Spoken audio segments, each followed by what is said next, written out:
Hello and welcome to Rain Sounds Reverie, where stories drift slowly through your mind like mist curling across an old hillside.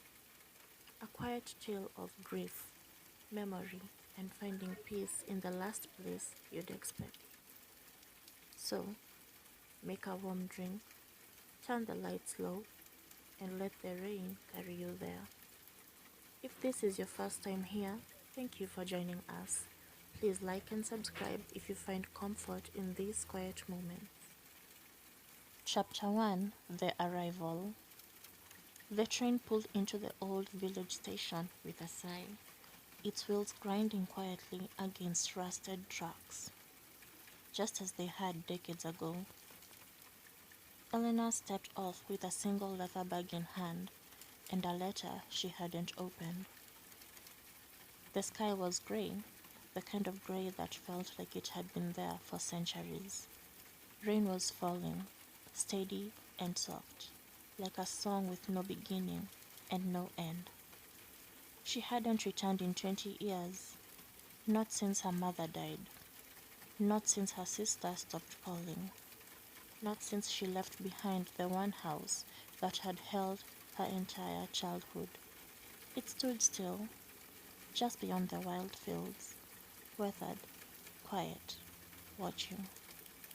She walked slowly down the old road, past crumbling stone fences, past a mailbox that hadn't seen a letter in a decade.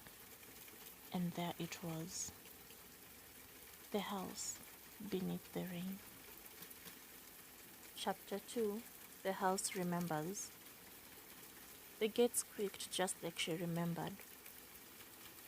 The same way it had when she was 9 and scared of thunderstorms. Inside, the house smelled of dust and old lavender. Not unpleasant, just forgotten.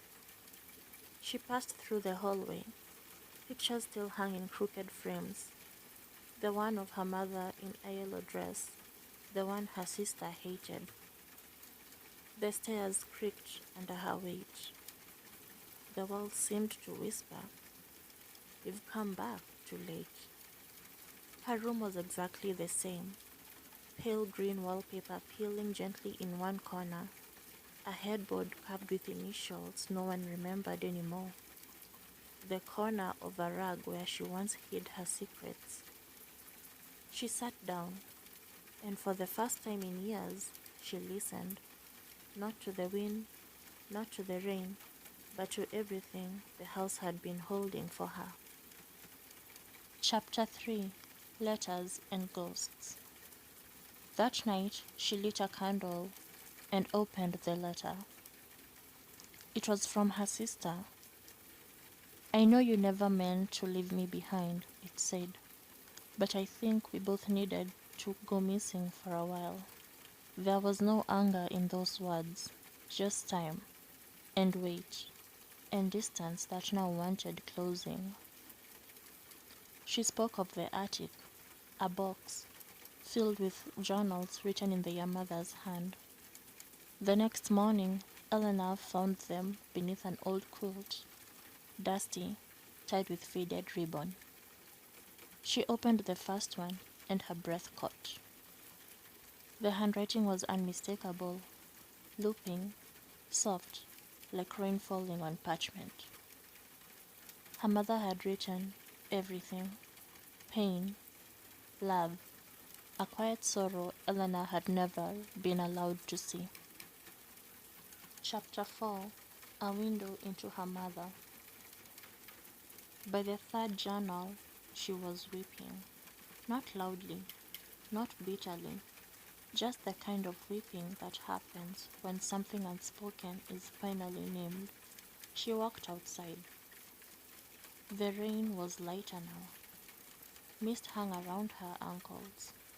She stared at the tree near the porch, the one her mother used to sit under in summer.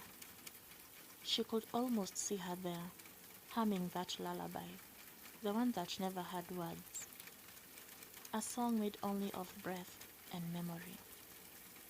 Eleanor sat under the tree, letting the cold soak into her skin, letting the quiet wrap around her. she whispered. I wish I had known you like this. And in the stillness, she could almost feel her mother's smile. Chapter 5. The Forgiveness. She didn't leave right away, but she started packing, not out of urgency, but out of peace. She folded the journals one by one, wrapped them in cloth. She sat at the old kitchen table, wrote a letter to her sister. It was short. I read her words, she wrote, and I remembered us before the silence. I think we both deserved better. I'm sorry, and I'm ready. She left the letter by the gate, where the rain could see it, but not touch it. Then she made tea, watched the kettle steam rise, and let the day pass gently, like a song fading to its final note. Outro, where even the rain remembers. The house beneath the rain was still again, but no longer waiting. Eleanor sat by the window, tea in hand, journals beside her, and a sense that maybe, just maybe, there were still things left to be written. But now, she will write them together. Thank you so much for spending this time with me. If this story brought you a moment of stillness, a breath of softness in the dark, please like, subscribe, and share this quiet with someone else who needs it. This is Rain Sounds Reverie, and I'll be here whenever the rain returns. Until then, sleep well, dream gently, and remember, even the silence has a story to tell.